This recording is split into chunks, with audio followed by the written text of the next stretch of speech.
एतराज़ात करते हैं, आपके मस्जिद और अजान के ताल्लुक से गलत फहमी और भ्रम पैदा करते। उनका सवाल क्या था? उनका सवाल था कि जितने भी मुसलमान हैं, जितने भी आज के डेट में कलिमा पढ़ने वाले, वो सब के सब मीर जाफर की औलाद या मीर सादिक की औलाद। ये एक सवाल, दो बातें उसके अंदर थी। उनका कहना था कि ये जितने भी मुसलमान हैं भारत में, ये दो लोगों की औलाद, मीर जाफर की और मीर सादिक की, and all Muslim people, and they are related to the, and they child of Mir Jafar and Mir Sadiq, and related to the Mir Jafar and Mir Sadiq, and their concept about Muslim, उनका अकीदा मुसलमानों के ताल्लुक से था। आप सोचेंगे कि क्यों इतनी बड़ी बात कही उन्होंने, क्या बात है इसके अंदर? मीर जाफर से क्यों जोड़ा? मीर सादिक से कलिमा पढ़ने वालों को क्यों जोड़ा उसने? आखिर वजह क्या? आप में से बहुत से लोग जो इतिहास को, जो हिस्ट्री को पढ़ते हैं, उन्हें पता होगा, वो जानते हैं, वो समझ भी गए होंगे। लेकिन जिन लोगों ने सवाल किया था, उनका सवाल तालीम की रोशनी में, जानकारी की रोशनी में नहीं था, बल्कि उनका सवाल सिर्फ एक इनाद और एक दुश्मनी की बुनियाद पर मबनी थी। उसकी बुनियाद रखी गई थी दुश्मनी पर, उनकी बुनियाद रखी गई थी गलत फहमी पर। उनका जो सवाल था कि मुसलमान, टोटल मुसलमान, वो मीर जाफर मीर सादिक की औलाद। मेरी बातों को, मेरे इस सवाल को रिकॉर्ड करना और अपने अपने वेबसाइट पे डालना, ताकि उनके कानों तक पहुंचे। अगर उनको माँ ने दूध पिलाया है तो कहीं पर भी आकर हमसे बहस कर सकता है, हमसे पूछ सकता है। अगर वाक़यतन उसको सही जानकारी है तो वह आकर हमसे पूछकर तसल्ली ले सकता है। और मैं आपके चैनलों के माध्यम से, आपके YouTube, फेसबुक के जरिए से मैं उन लोगों को ये पैगाम भी देना चाहता हूँ, इतना मत गिरो, इतना मत घटिया साजिशें रचो कि जो हकीकत है उसको तुम दफन करने की कोशिश कर रहे हो। ईश्वर देख रहा है तुम्हारा एक एक जुल्म, तुम्हारा एक एक करतूत। अल्लाह नहीं भूला है गुजरात के वाक़े को, 3500 माओ की इज्जत व आबरू लूटी गई थी। नरोदा पाटिया की खून और वहाँ के मासूमों के खून से वहाँ की गलियां रंगीन है। गोधरा के अंदर मात्र एक कप चाय की वजह से वहाँ जो दंगा हुआ सन 2002 के फरवरी के अंदर, ये तारीख ईश्वर नहीं भूला। अल्लाह जानता है तुम्हारा एक एक जुल्म सिर्फ गलत फहमे की बुनियाद पर, गलती की वजह से वहां पर दंगे और झगड़े फसाद किए गए थे। एक कप चाय, गाड़ी में बैठकर चाय बेचने वाले से कहा जाता है कि मुझे एक कप चाय दो। वो चाय बेचने वाला चाय देकर कहता है कि मुझे पैसे तो रिटर्न कीजिए। उससे कहा जाता है कि तुम्हारे बाप ने पैसे दिए, तुमको पैसे लौटाएं। आप दुकानदार, आप कोई सामान देते हैं तो फरीजा ये बनता है कि भाई आप जो भी कस्टमर है सामान लेने के बाद उसको पैसे दे दें। लेकिन वहां दादागिरी किनकी थी? हिंदू महासभा के कुछ लोगों की थी। उन्होंने कहा कि नहीं, हम पैसे नहीं दे। छोटा बच्चा केतली में चाय बेच रहा था, उसने कहा कि अगर चाय नहीं दीजिएगा तो हमारी तनख्वाह में से पैसे काट लिए जाएंगे। हाथ जोड़कर गिड़गिड़ाने लगा वो बच्चा। उस बच्चे को मारा और पीटा। आगे चलकर उस बच्चे का घर था, उस बच्चे ने ट्रेन खींच दी और अपने 3-4 साथियों को के जरिए से खबर दे दिया घर पे अपने मोहल्ले में कि यहाँ पर कुछ गुंडे बैठे, यहाँ पर कुछ जालिम बैठे हैं जिन्होंने हम पर जुल्म ज़्यादती की, चाय भी पी, हमको मारा भी और हमें पैसे नहीं दिए, हमें इंसाफ मिलना चाहिए। तो आगे चलकर उनके मोहल्ले के सामने में चेन जंजीर खींचकर ट्रेन को रोका जाता है और फिर वहां पर झगड़ा हो जाता। उसी झगड़े में, उसी इंतशार में कुछ हिंदू भाइयों को नुकसान पहुंचता। बस इतना मामला, बात खत्म। लेकिन ये करप्ट मीडिया, ये इस देश के जिन्हें आप गोदी मीडिया कहते, इनकी बेईमानी ने वो काम किया, इनकी गलती ने और इनके दिमाग में जो जहर भरा हुआ है वो डेली अपनी किताब में, अपनी न्यूज में छापते रहे कि मुसलमानों ने हमारी माओ की इज्जतें लूटी, मुसलमानों ने इतने लोगों के ऊपर अत्याचार किया, मुसलमानों ने हमारी हिंदू बहन को पकड़ कर रखा है, उनके साथ दुष्कर्म कर रहा है, उनके साथ जुल्म ज़्यादती से पेश आ रहा। डेली न्यूज में ये खबर चलती रही। इन गलत खबरों ने वहां के तशद्दुद परस्त मिजाज के लोगों को गोल किया, इकट्ठा किया। गांव शहर, गांव देहात से नौजवान बुलाए गए। नौजवान नहीं बल्कि भेड़ियों को बुलाया जाता है और फिर वो मंजर देखा गया इलाके के अंदर कि 28 फरवरी को 20 फरवरी से लेकर जो मामला सामने आया है गुजरात में, तारीख कभी नहीं भुला सकती। 1 महीने की बच्ची का जन्म होता, 1 महीना उसकी उम्र है, जालिमों ने उसको पकड़ा और फिर पकड़ने के बाद उसकी मां के सामने पेट्रोल रखा, उसके सर पर नीचे से आग लगाया। वो बच्ची 5 मिनट में जलकर राख हो गई। और फिर उस औरत को जिसकी 1 महीना पहले डिलीवरी हुई थी, उसके हाथ पैर पकड़कर इसी तरीके से चौराहे पर लोगों के सामने में, जालिमों के सामने में दिन दहाड़े उसकी इज्जत लूटी गई। पेट नहीं भरा, उसके पैर काट दिए। 3 महीने की एक मासूम बच्ची का जन्म हुआ, 3 महीना उसकी उम्र थी, उसकी भी पूरी बॉडी को जलाकर भस्म कर दिया गया। ये है नफरत।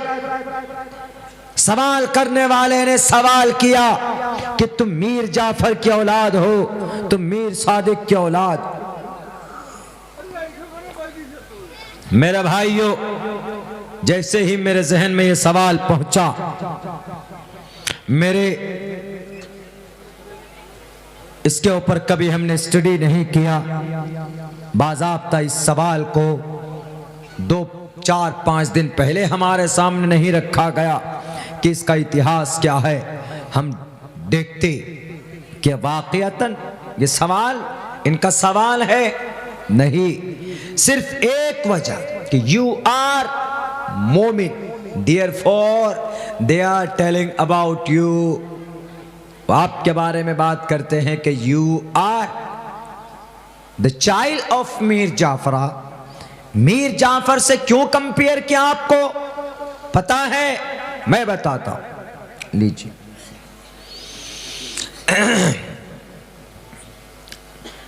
1757 में एक बादशाह था। मैं उस सवाल का जवाब दे रहा हूं। 1757 में एक बादशाह था, एक राजा था। उसकी बड़ी ताकत थी, बड़ी तोती बोलती थी। मैं कई मर्तबा तकरीर में उनका नाम ले चुका हूं, लेकिन आज ये सवाल सामने है तो मैं उसका नाम लूंगा। उसका नाम नवाब सिराजुद्दौला था। नवाब सिराजुद्दौला का दायां हाथ मीर जाफर था, यानी उसका पीए, पर्सनल असिस्टेंट। मीर जाफर रास्ते का रोड़ा बन गया था। किनका? अंग्रेजों का। कौन? ये नवाब सिराजुद्दौला।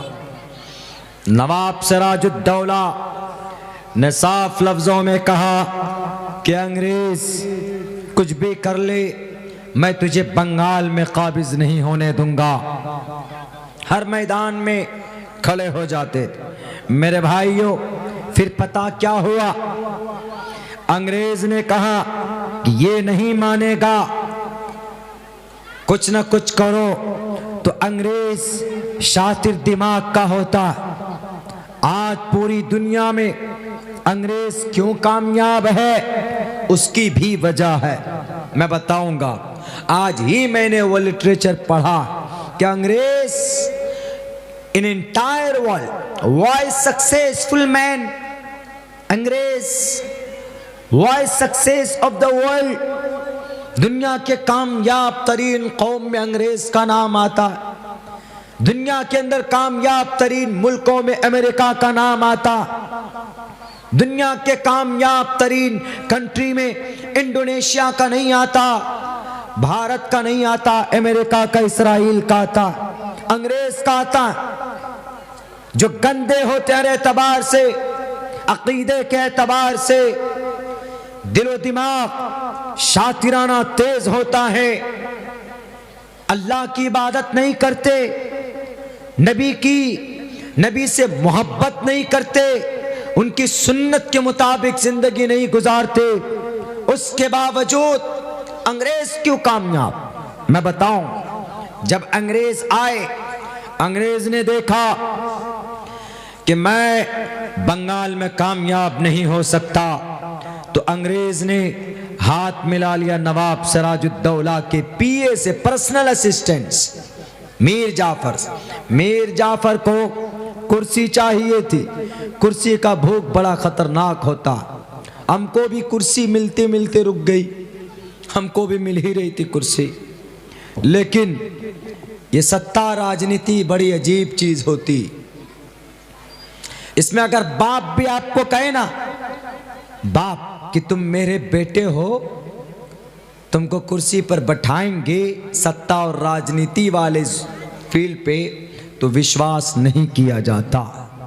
इसमें दुश्मन फौरन दोस्त बनता और दोस्त फौरन दुश्मन बन जाता। इसी को राजनीति बोलते। जो जितना बड़ा बेईमान है वो उतना बड़ा राजनेता है आज की तारीख में। जी, ईमानदारी भूल जाइए। लोग बोलते हैं कि मौलाना को आना चाहिए, राजनीति में मौलानाओं को आना चाहिए, टोपी दाढ़ी वालों को आना चाहिए। अरे बताओ तो सही, आने कौन देता है? कोई आने नहीं देता। अगर मौलाना आता है, टोपी दाढ़ी वाला आता है, पैर पकड़ लेते, कहते हैं कि मस्जिद चलो, तुम्हारी तो जिम्मेदारी नमाज पढ़ाने की, तुम काय को आगे जा रहे? आने नहीं देते। अल्लाह हिदायत दे इस कौम को। मेरे भाइयों, तो अंग्रेज ने मीर जाफर को पटाया और कहा कि मीर जाफर, तुमको नवाब बनना है बंगाल का? कहा सर? कहा कि तुम मेरी बात मान लो, हम तुम्हें गद्दी दे देंगे, बिठा देंगे कुर्सी पर। डील हो गई फाइनल। जब जंग होती है तो नवाब सिराजुद्दौला को बहुत बुरी तरीके पर शहीद किया जाता। कुछ दिनों के बाद गद्दी मिल जाती है मीर जाफर को। मीर जाफर एक मुसलमान थे। मीर जाफर के पास ईमान था, लेकिन ईमान कच्चा ईमान था, कमजोर ईमान था। उन्होंने ईमान का सौदा कर लिया कुर्सी के साथ, और इस्लाम को, ईमान को और अपनी कद्र कीमत को उसने अंग्रेज के हाथों फरोख्त कर दिया। जो सच्चा ईमान होगा, मोमिन होगा, ईमान वाला होगा, वो कभी भी अपने ईमान का सौदा नहीं कर सकता। कुछ दिनों के बाद उसको गद्दी मिल गई, गद्दी में बैठ गए, नवाब बन गए बंगाल के। लेकिन उसकी गद्दारी की वजह से नवाब सिराजुद्दौला मैदान हार जाते हैं, शिकस्त खा जाते हैं, शहीद हो जाते हैं, अल्लाह के प्यारे हो जाते। मेरे भाइयों, गद्दारी की थी अपने सरदार के साथ, गद्दारी की अपनी कौम के साथ, गद्दारी की अपने अल्लाह के साथ, गद्दारी की अपने एतकाद के साथ, गद्दारी की अपने माशरे के साथ। उसी गद्दार और उसी बेईमान का नाम मीर जाफर। उनका कहने का मतलब तुम गद्दार की औलाद हो, उनका कहने का मतलब तुम बेईमान की औलाद हो, उनका कहने का मतलब कि तुम अंग्रेज से हाथ मिलाने चापलूस की औलाद हो। इसीलिए तुम लोग मुसलमानों को हम कहते हैं कि मीर जाफर की औलाद। अच्छा, मीर सादिक की क्यों बोलते? मीर सादिक की इसलिए बोलते कि श्रीरंगापट्टनम, मैसूर, कर्नाटका की धरती पर एक बड़ा मुजाहिद पैदा हुआ था, एक शेर पैदा हुआ था। उस शेर का नाम टीपू सुल्तान। टीपू सुल्तान के ईमान को खरीदने की कोशिश की गई। अंग्रेज ने कहा कि मैं तुम्हें दौलत देता हूँ, मैं तुम्हें और ज्यादा तुम्हें पैसे देता हूँ, मैं तुम्हें और हीरे जवाहिरात देता हूँ, तुम हमारे हाथ से हाथ मिला लो और कब्जा दे दो अपने इस पूरे कर्नाटका, इस मैसूर की धरती पर। पता है उस मुजाहिद का जवाब क्या था? उसका जवाब था एक मोमिनाना अंदाज का, शान ईमान उसके अंदर झलक रही थी। उसका जवाब था एक मुसलमाना, उसका जवाब था एक ईमानदार मोमिन के। उसने कहा कि अंग्रेज, तुझे पता है मेरे नबी को कहा था अबू जहल ने कि ए मोहम्मद, तुमको नया दीन की प्रचार करने की कोई जरूरत नहीं है, मैं तुम्हें दौलत देता हूँ, मैं तुम्हें लड़कियां चाहिए लड़की देता हूँ, मैं तुम्हें कुर्सी दे रहा हूँ, लेकिन तुम अपने मिशन में ब्रेक लगा दो, आगे मत बढ़ो। पता है मेरे नबी ने क्या कहा था? मेरे नबी ने कहा था कि मैं मर जाऊंगा, दफा हो जाऊंगा, दफन हो जाऊंगा, लेकिन अल्लाह ने, बल्कि तुम लोग मेरे हाथ में चांद को लाकर रख दो, चंद्रमा को, दूसरे हाथ में सूरज की रोशनी को लाकर कब्जा दे दो, मैं फिर भी उस काम से बाज नहीं आ सकता जिस काम के लिए मुझे मेरे अल्लाह ने नबी और रसूल बनाकर भेजा है। ए अंग्रेज, मेरा यही जवाब है, मैं उसी नबी का गुलाम हूँ, मैं उसी नबी का कलीमा पढ़ता हूँ, मैं उसी नबी का दीवाना हूँ। और तुझे पता ना हो तो सुन ले, मैं मर जाऊंगा, मिट जाऊंगा, लेकिन अपने ईमान का सौदा नहीं कर सकता।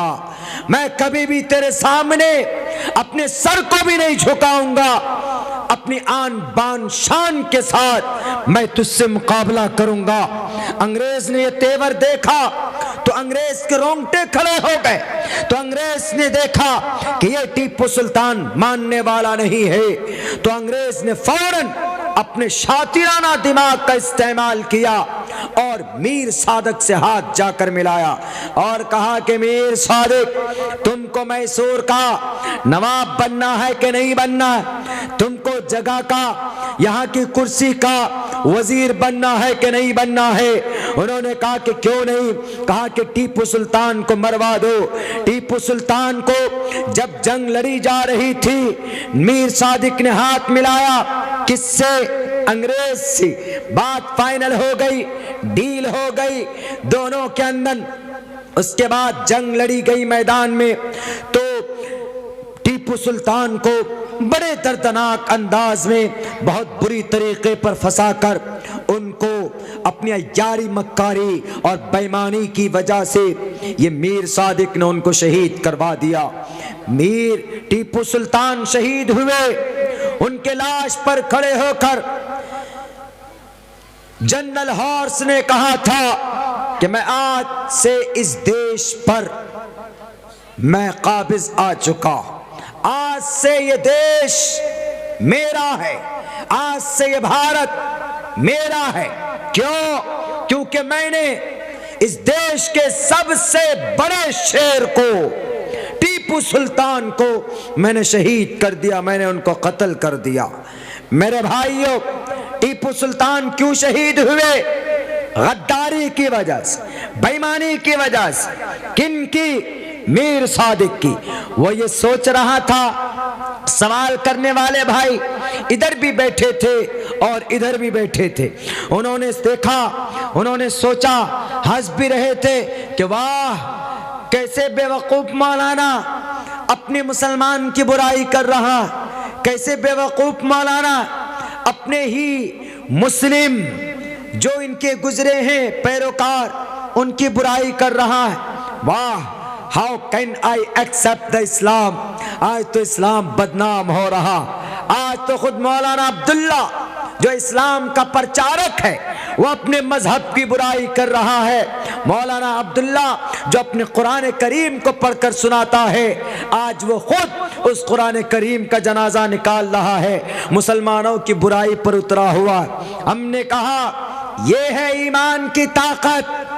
हमने कहा कि मेरे कुर्सी पर बैठने वाले भाइयों, मैं जानता हूं कि आपका ताल्लुक आरएसएस से है, यही बात मैंने कही। मैं जानता हूं कि आप बिलोंग करते हैं वीएचपी से, एबीवीपी से, आपके बच्चे ताल्लुक रखते, लेकिन मैं आलिम दीन बात में हूं, मैं स्कॉलर बात में हूं। पहले एक मैं मुसलमान, मैं एक मोमिन हूं, मेरे अंदर ईमान की ताकत है। अल्लाह ने मुझे दीन कुदरत पर पैदा किया, अल्लाह ने मुझे एक मोमिन के घर में पैदा किया। मैं मरते दम तक इसका शुक्रिया अदा करूंगा। मैं कभी भी गलत बयानी नहीं कर सकता। सही तारीख मैंने आपके सामने रखी। ये एक मोमिन की शान जो गलती को गलत कहे कि ये गलत है। मेरे नबी ने कहा कि जो गलत है उसको गलत कहो, उसको रोको, उसकी इस्लाह की कोशिश करो। ये बात आपके ग्रंथ में भी कही गई कि जो गलत है उसको गलत कहो। जो शास्त्रों में है, तस्मात् शास्त्रम परमाणम तिकार्य अकार्या विवस्थितो ज्ञात्वा शास्त्र विधानोक्तम कर्म कर्तुम महर्षि। जो गलत है उसको गलत कहो, जो सही है लोगों के सामने उजागर करो।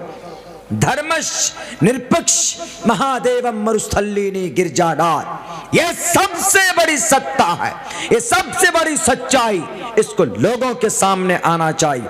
हमने कहा कि खुश मत होइए। आपको लग रहा होगा कि मौलाना अब्दुल्ला साहब अपने ही मुसलमान की बुराई कर रहा। मैंने कहा कि मैं बुराई नहीं कर रहा हूं, मैं रियलिटी और हकीकत बयान कर रहा हूं कि उन्होंने गद्दारी की थी। वो मुसलमान थे लेकिन उन्होंने बेईमानी की थी अपने मुल्क के साथ, अपने कौम के साथ, अपने समाज के साथ। मैं मरकर भी मैं उनकी ये इतिहास लोगों के सामने बयान करूंगा। मेरे अंदर इतनी ताकत है, मैं बोलूंगा मरते दम तक। मैं कभी भी उनकी तारीफ नहीं कर सकता। लेकिन बताओ, आप बैठे हो कुर्सी पर, आपके अंदर इतनी ताकत है कि जो चीज आपके, जो एक इतिहास आपके बीच में पैदा है, पूरी दुनिया जानती है उस इतिहास की सही बात लोगों के सामने रखने की। उन्होंने कहा क्या? हमने कहा कि एक इतिहास है जनाब, आप लोग सही तरीके से पेश नहीं करते। हमने कहा कि इस देश में गांधी जी की हत्या किसने कराई? गॉडसे ने, नाथूराम गॉडसे ने। हमने कहा कि नाथूराम गॉडसे इस देश का सबसे बड़ा टेररिस्ट था। है आपके अंदर इतनी ताकत कि उसको गलत कहो, उसको टेररिस्ट कहो? नहीं कह सकते तुम। मैंने कहा आप नहीं कह सकते क्योंकि आपके धर्म का है, लेकिन मैंने ये बात कही, मेरे धर्म का आदमी था, गलत किया तो मैंने कही ये बात कि हाँ वो गलत था। ये होती है एक मोमिन की बात और एक मुशरिक की बात। आप नहीं कह सकते नाथूराम गौडसे को गलत। आप कह सकते हो सावरकर के बारे में कि वो गलत था, उसने गलत बयानी की, उसने गलत बयानी की थी, ब्रिटिश गवर्नमेंट के पास जाकर हाँ माफी मांगी थी कि मुझे माफ कर दीजिए। आप तो नहीं कह सकते, आप तो उसकी तारीफ करेंगे। हमने कहा कि ये होती है एक ईमान की शान, एक ईमान की पहचान कि मोमिन मर जाएगा, कट जाएगा, कभी भी गलत बयानी नहीं कर सकता। जैसा कि हजरत सहाबाए किराम ने किया। एक मौके पर अल्लाह के नबी अलैहिस्सलाम के प्यारे सहाबा को पकड़ा गया काबतुल्लाह की धरती पर और फिर सूली पर लटकाने की कोशिश की गई और कहा गया कि ए मोहम्मद के दीवाने, मुशरिकों ने कहा कि मोहम्मद के चाहने वाले, क्या तुम इनकार नहीं कर सकते मोहब्बत का? उन्होंने कहा कि मैं एक मोमिन हूँ, मैं एक सहाबी हूँ, मैं अल्लाह के रसूल का आशिक हूँ, मैं कभी भी मोहम्मदुर रसूलुल्लाह की बुराई नहीं कर सकता। उन्होंने कहा चाहे काम करो, तुम सिर्फ इनकार कर दो कि मोहम्मदुर रसूलुल्लाह को हम मोहम्मद रसूल नहीं मानते। उन्होंने कहा हम ये कभी भी नहीं कह सकते, मेरी जान कुर्बान कमली वाले आका पर, लेकिन मैं ये कहने के लिए तैयार नहीं। उन्होंने कहा अच्छा इतना क्या कर सकते हो? कहा क्या? बताओ, इधर आओ, कान लाओ, बताता हूं। उन्होंने कहा इतना तो कह दो कम से कम कि मोहम्मद इब्न अब्दुल्ला, मोहम्मद अल्लाह का रसूल नहीं है। उन्होंने कहा अरे ये तो दूर की बात, मैं यहां पर रहूं, मोहम्मद को अपने घर पर कांटा चुभ जाए, मुझे ये भी गवारा नहीं है कि मोहम्मदुर रसूलुल्लाह को कांटा चुभे, कोई तकलीफ हो। How can I bear, how can I accept, मैं कैसे मान सकता हूं वो काली कमली वाले आका जिनकी वजह से ये कायनात सजाई गई, जिनकी वजह से हम और तुम पैदा किए गए, उनको कांटा चुभ जाए, मैं ये यहां पर बर्दाश्त नहीं कर सकता। तो मैं उनका इनकार कैसे कर सकता हूं? मैं उनकी मखालफत कैसे कर सकता हूं? मैं कैसे उनकी नबुव्वत का, रिसालत का मैं मुनकिर हो जाऊं? मैं एक मोमिन हूं, मेरे दिल के अंदर ईमान है, मेरे दिलो दिमाग के अंदर इस्लाम और अल्लाह की वैदानियत है। तो ये होती है बात एक ईमान वाले की। तब जाकर उनके मुंह वो हुए कि हमको फंसा दिया। हमने कहा बोलो, हिम्मत है नाथूराम गौडसे को गलत कहने की, बोलो, उनके गले में हार चढ़ाते हो। हमने कहा कि मैं दफन हो जाऊंगा, मरते दम तक कहूंगा कि मीर जाफर, मीर सादिक ने गलत बयानी की थी, उन्होंने गलती की थी, मैं कहता रहूंगा, मैं कभी भी उनकी तारीफ नहीं करूंगा। लेकिन क्या तुम बोल सकते हो कि गौडसे, नाथूराम गौडसे ने वाकईतन जुल्म किया, गांधी जी की हत्या की, वो कातिल था, वो टेररिस्ट था? नहीं कर सकते, लेकिन मैं करूंगा, मैं करूंगा अपने मजहब का कोई भी आदमी हो। अगर अब्दुल्ला गलती करता है, मुझे इस जलसे में पहुंचाने वाले भाई तजम्मुल साहब, भाई नासिर साहब और आपकी नौजवान कमेटी ने बड़ी मेहनत की, अगर वो गलती करेंगे तो मैं कहूंगा यू आर रॉन्ग वे, तुम गलत हो। क्यों गलत? गलत होता है, मेरे नबी ने कहा मन रआ मिनकुम मुनकरन फल्युगय्यिरहु बियदी। लेकिन क्या आपके अंदर है ताकत?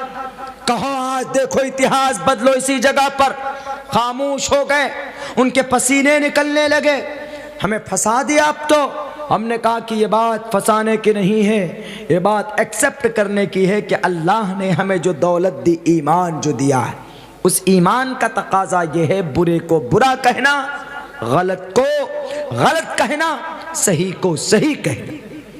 यह है एक ईमान की ताकत मेरे भाई। ये बात मैंने आपके सामने रखी इसलिए ताकि आज जो हम लोग सिर्फ नाम के मुसलमान बन गए हैं, किरदार और कैरेक्टर से वाक़ईतन मुसलमान नहीं दिखते। एक अंग्रेज औरत प्रोफेसर पढ़ी लिखी, उसने मोहम्मद के बारे में क्या कहा पता? आपको ताज्जुब होगा। हमने एक सवाल कायम किया कि ये यूरोप कंट्री के लोग क्यों मालदार हैं, क्यों सक्सेस है, हम क्यों सक्सेस नहीं? मोहम्मदुर रसूलुल्लाह वाले हम, कुरान वाले हम, हमारा तज़किरा आसमानों में, हमारा तज़किरा वेदों में, हमारा तज़किरा ग्रंथों में, हमारे नबी की सुन्नत पर चलने की तरगीब वेदों में। क्या कहा उन्होंने? तुलसीदास ने कहा बशुंड काक का तर्जमा करते हुए साफ लफ्जों में, नराशन मरुस्थलीनी गिरजानात, के लोगों मरुस्थल रेतली जमीन पर बैठेंगे वो, और गिरजानात संबल गराम अमन की जगह से आएंगे, अमन का पाठ पढ़ाएंगे। हमारे नबी का तज़किरा सातों आसमान पे, हमारे नबी का तज़किरा म्यांमार में, बर्मा में, हमारे नबी का तज़किरा वादी सिंध में, हमारे नबी का तज़किरा कण कण में, जमीन में, आसमान में, हजर में, शजर में, हर जगह हमारे नबी का तज़किरा, हर जगह पर। वरफ़ाना लका ज़िक्र, उसके बावजूद भी आज ये नबी वाले लुट रहे हैं, पिट रहे। तो हमको याद आता है वो वाक़या, वो सेंटेंस जो उन्होंने कहा था, तुलसीदास ने अपने ग्रंथ के अंदर साफ लफ्जों में कहा, यहाँ ना पक्ष बातें कुछ राखो, वैद पुराण संत मत भाको, तबलक जो सुंदरम चाहे कोई, बिना मोहम्मद पार न कोई। कि ए लोगो, तुम कामयाब बनना चाहते हो तो सिर्फ जलसा कराकर कामयाब नहीं हो सकते, बल्कि मोहम्मद की जिंदगी को अपनाना होगा। मरने के बाद जब तक 5 सवाल नहीं हो जाएंगे आप जन्नत नहीं जा सकते। उन 5 सवाल में से एक सवाल पूरी उम्र के बारे में सवाल किया जाएगा कि ये पूरी जिंदगी तुमने कहां पर गुजारी। स्पेशल एक सवाल ये होगा कि जवानी कहां पर खर्च की, एक सवाल ये होगा कि माल कहां से कमाया, एक सवाल ये होगा कि माल कहां पर खर्चा किया, एक सवाल ये भी होगा कि कैसे जो जानते थे उस पर क्या अमल किया। मौलाना अब्दुल्ला होगा तो अल्लाह कहेगा कि डिप्लोमा किया था बेंगलोर से, फजीलत की थी दारुल देवबंद से, कुरान पढ़ना जानते थे, हदीस पढ़ना जानते थे। कितनी जिंदगी में अमल थी, अमल था कि नहीं था, अल्लाह सवाल करेगा। हमारे बूढ़ों से भी सवाल होगा, नौजवानों से भी सवाल होगा, और हमारी माओं से भी सवाल होगा, और हमारी बहनों से भी सवाल होगा। मेरे भाइयों, कामी मुसलमान न बनो, कामी मुसलमान काम करता मत बनो, बल्कि पैरवी करो, इत्तिबा करो। किनकी? मोहम्मदुर रसूलुल्लाह सल्लल्लाहु अलैहि वसल्लम। इंशाअल्लाह अगर हमने इत्तिबा शुरू की तो हम मैदान जीत जाएंगे बड़ी आसानी के साथ। हम उस कौम की औलाद जिन्होंने 30,000 लेकर 3 लाख फौजों के ऊपर हमला किया और वो मैदान जीत गए थे, हम उस कौम की औलाद। लेकिन आज चारों खाने चित, आज लकीर के फकीर बने बैठे। आसाम में अगर फैसला होता है मदरसों के बारे में तो हम आवाज़ नहीं बुलंद करते। हमारे लिए अगर कोई इस तरह की बातें आती है तो हम खामोश बैठ जाते हैं। नहीं मेरे नौजवानों, मेरे साथियों, मेरे मुस्लिम भाइयों, डरना किसी से नहीं। अल्लाह ने जो दौलत दी है इसकी ताकत का आपको अंदाजा होना चाहिए। कब होगा? जब आप मस्जिदों को आबाद करें। कब होगा? जब आपके बीच में उनसीयत पैदा होगी, मोहब्बत पैदा होगी। ये कब होगा? जब आप अपने एक हाथ में कुरान को, शरीयत को लेंगे, दूसरे हाथ में संविधान को लेंगे। जब आप मुसलमान बनते हैं तो सर पर टोपी रखिए, नमाज पढ़िए, ज़कात दीजिए, और फिर कुरान करीम की तिलावत कीजिए, लेकिन जब आप एक भारतीय बनते हैं तो आप सिंबल को, आप भारत के तिरंगे को रखिए, भारत के संविधान को रखिए, भारत के संविधान का प्रियम्बुल पढ़िए, भारत के संविधान का आर्टिकल पढ़िए। जब आप भारतीय बनते, आपका दो रूप होना चाहिए, एक मुसलमान का और एक भारतीय का, दोनों ही आपके लिए महबूब होना चाहिए। मरने के लिए, मरने के बाद की जिंदगी के लिए एक सच्चा मुसलमान आपको बनना है, और इस देश में जिंदगी गुजारने के लिए एक सच्चा आपको भारतीय बनना। और आप बन सकते हैं। अगर आप मुसलमान हैं तो कुरान की तिलावत करें, अल्हम्दुलिल्लाहि रब्बिल आलमीन, अलिफ लाम मीम ज़ालिकल किताब सयक़ूलुस सुफ़हा तिलकर रुसुल लन तनावल मुहसनात ला युहिब्बुल्लाह व इज़ा समिअू वलौ अन्ना क़ालल मलऊ। अगर कोई बोले, कोई नेता, कि हम इन मदरसों को बंद कर देंगे, मुसलमानों, हम मस्जिदों में कुरान की तालीम नहीं होने देंगे, अगर किसी की तरफ से ये बात आती है तो उसके तरफ से, उसके कानों तक मेरी ये बात पहुंचा देना कि तुम कुरान को बंद नहीं कर सकते। हम एक मुसलमान भारतीय है तो उसके साथ साथ एक मुसलमान भी है। तुम कुरान को कैसे बंद करोगे? कुरान की तालीम को कैसे बंद करोगे? तुम सिर्फ अब्दुल्ला सालिम की जुबान को बंद करके दिखाओ, जो सिर्फ एक तालिबे इल्म है, एक मदरसे से पढ़कर निकलने वाला एक नौजवान आलिम दीन। मेरे सीनों में कुरान कैसे बंद करोगे? तुम बंद करोगे, कुरान के नुस्खों को जलाओगे। मैं शुरू कर दूंगा जलसों में पढ़ना, अल्हम्दुलिल्लाहि रब्बिल आलमीन, अलिफ लाम मीम ज़ालिकल किताबु ला रैब फीहि हुदल लिल मुत्तकीन, तिलकर रुसुल सयक़ूलुस सुफ़हा तिलकर रुसुल वलौ अन्ना वल मुहसनात ला युहिब्बुल्लाह व इज़ा समिअू वलौ अन्ना क़ालल मलऊ वअलमू यातज़िरून वमा मिन दाब्बा वमा उबर्रिउ रुबमा सुब्हानल्लज़ी क़ाल अलम इक़्तरब लिन्नास क़द अफ़लहल मुमिनून वक़ाल अल्लज़ी अम्मन ख़लक़ उत्लु मा ऊही वमा लिय ला आबुद। और फिर इसी तरीके से क़ाल फ़मन अज़लम इलैहि युरद्दु हामीम क़ाल फ़मा ख़त्बुकुम, आगे लक़द समिअ अल्लाह तबारकल्लज़ी अम्मा यतसाअलून मिनल जिन्नति वन्नास। 30 पारे हम पढ़कर सुनाएंगे लोगों को। हमारे पास कुरान, तुम कहां तक बंद करोगे? हमारे सीनों में कुरान, हमारे दिलों में कुरान, हमारे ईमान के साथ कुरान, हमारे खून के साथ कुरान, हमारे दिमाग में जो 300-350 ग्राम का जो वो दिमाग है, उसमें पता कितने सुराख? 3.5 लाख सुराख है उसमें।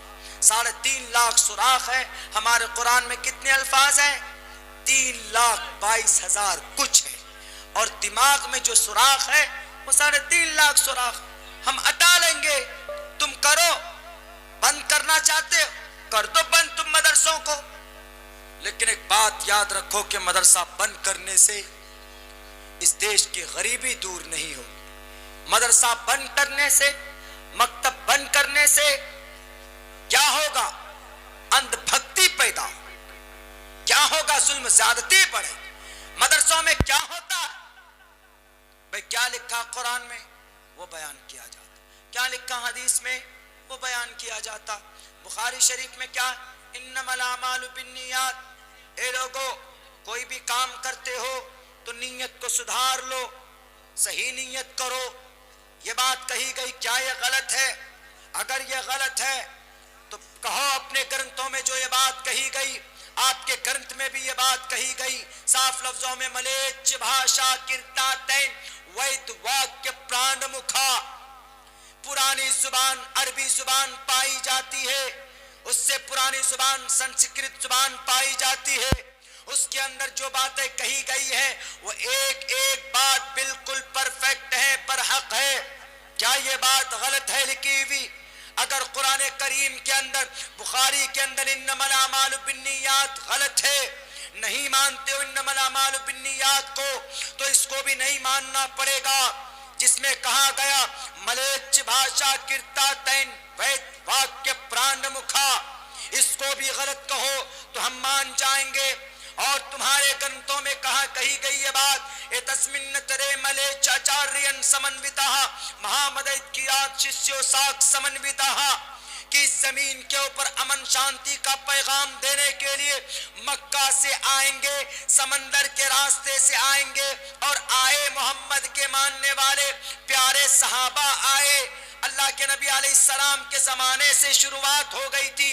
गुजरात की ज़मीन पर, महाराष्ट्र की ज़मीन पर, कर्नाटका की धरती पर अमन का पैगाम लेकर के आए। तारीख हमें ये बात बताती है, उठाओ अपने ग्रंथों को देख लो टटोल कर, क्या ये गुनाह है? अगर ये गुनाह है, पढ़ना गुनाह है, तो अपने भविष्य पुराण से, अपने ऋग्वेद से, अपने यजुर्वेद से, अपने रामायण से, अपने महाभारत से, जिसमें नमाज का जिक्र है, जिसमें अजान का जिक्र है, निकाल निकाल कर फेंक दो। नमाज का जिक्र है, कहा गया पथमा दार का जीवा दियो दियन मुझे थे। अगर नमाज पढ़ना पाप है तो नमाज की बात इस मंत्र में कही गई। अगर अजान देना पाप है तो अजान के बारे में कहा गया उच्चलापी सर्वभक्षी भविष्यति। आखिरी किताब कुरान को मानना पाप है तो इस कुरान के बारे में कहा गया अदल्लाबू कम अल्लाबू का निखादकम, कि अपने ग्रंथों के अंदर कुरान करीम की जो बातें कही गई है, अल्लाह के रसूल की हदीस मुबारका के बारे में जो बातें कही है, उन किताबों, उन मंत्रों को, उन श्लोकों को निकाल निकाल कर फेंक दो फिर, या नहीं तो मानो, कोऑपरेट करो। आप अपने एतबार से अमल करो, हम अपने एतबार से अमल करेंगे। लेकिन मेरे भाइयों, बात वहीं आ जाती, भाई इतना शोर क्यों कर रहे हैं? शोर मत कीजिए, थोड़ा आसानी के साथ सुनिए। मेरी आवाज भी चुके बैठी हुई है, आराम से कोई अगर बात है तो आराम से उसको हल कीजिए। ज्यादा शोर और घबराने की कोई जरूरत नहीं। लाइट कट गई है, इंतजाम करें, लाइट वाले को दिखाएं, बताएं। एक वाकया आपको बताता हूं। अभी मैंने एक सवाल कायम किया था कि मोहम्मदुर रसूलुल्लाह सल्लल्लाहु अलैहि वसल्लम रहमतुल लिल आलमीन थे। पता है इसका तर्जमा कौन करता? मैं कुरान की रोशनी में नहीं करूं, मैं हदीस की रोशनी में नहीं करूं। आप लोग बैठे, मैं बता देता हूं। एक अंग्रेज औरत बहुत खूबसूरत और बहुत इंटेलिजेंट, बहुत ज्यादा नॉलेज रखने वाली प्रोफेसर, पड़ोसी मुल्क का एक राइटर पहुंचा स्पेन की एक शहर है गुरनाता। उस शहर के अल-हमरा एक जगह है, वहां की बिल्डिंगों में देखा उन्होंने कि तस्वीर बनी है, कुत्ते की तस्वीर है, शेर की तस्वीर है, आदमी की तस्वीर है। उस राइटर ने देखा, उनका नाम इजहारुल हक था।